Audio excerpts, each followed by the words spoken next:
Imagine this. You're sitting on the couch after work, finally relaxing when your phone buzzes. It's your wife. You expect a sweet message like "miss you" or "what should we eat tonight?" But instead you read, "going on a girls' trip to Miami this weekend. Might have a one-night stand." At first you think it's a joke. Then you realize she meant it. What would you do? Most people would lose control. But what this husband did next turned that text into her biggest regret. My name is Ryan, and this story isn't about heartbreak.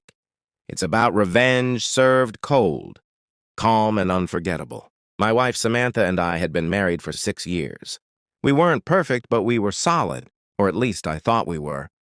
Lately, she'd been distant, spending more time out with her friends and less time at home. Every time I asked, she'd laugh and say, "Relax. Ryan, you're so insecure." That night, I was working late when her message came through. "Going on a girls' trip to Miami this weekend. Might have a one-night stand. Don't wait up." My hands went cold. My heart stopped. I stared at the screen, thinking this had to be some kind of sick joke.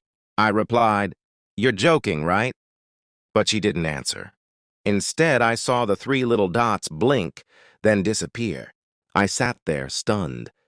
I didn't scream, I didn't throw my phone, I just went quiet.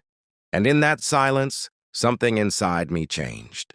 I realized the woman I loved wasn't the same anymore. When she got home later that night, I acted normal. She was cheerful, humming while packing a suitcase. I asked where she was going, pretending I hadn't seen the text. She smiled. "Miami with the girls. Just a fun break." I nodded and said, "Of course. You deserve it." The next morning, I made her coffee, helped her load her luggage, and kissed her goodbye. She looked almost surprised that I wasn't angry. She said, "Don't worry, I'll behave." I smiled. "I know you will." The moment her Uber pulled away, my plan began. I called my lawyer. Then I called my bank.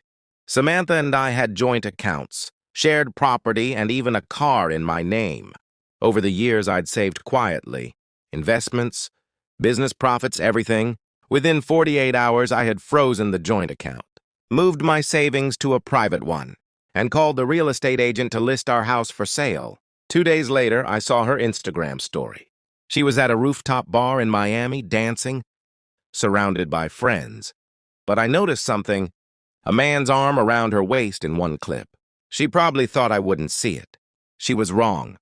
I didn't comment, didn't text, didn't call. Silence was louder than any argument. When she came home, she walked in wearing sunglasses and fake confidence. "Hey, babe," she said cheerfully. "I missed you." I smiled back. "I missed you too." She went to unpack, humming. Then she froze. The closet was half empty. Her jewelry, clothes, even her favorite shoes were gone. On the bed sat a single envelope. Inside were 2 things, divorce papers and a printed copy of her own text. She came running out, shaking.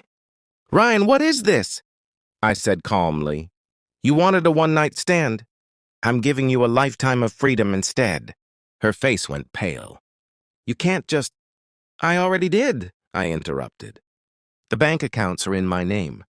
The house is listed for sale. I'm not angry, Sam, just done." She broke down, crying, "It was a joke! I didn't mean it!" I looked at her one last time and said, "You stopped meaning a lot of things long ago." Then I walked out. A week later, the divorce was in motion. She tried to fight it, called my family, begged for another chance. But when the court saw the text and the Miami photos, it was over. She got nothing but her suitcase. Months passed. I focused on work, rebuilt my peace. Then one night, I got a message from an unknown number. It was her. "You really moved on that fast?"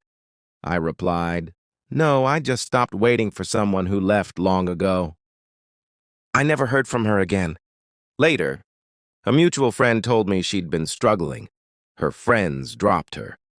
The man from Miami blocked her, and she was living in a small apartment trying to start over. I didn't gloat.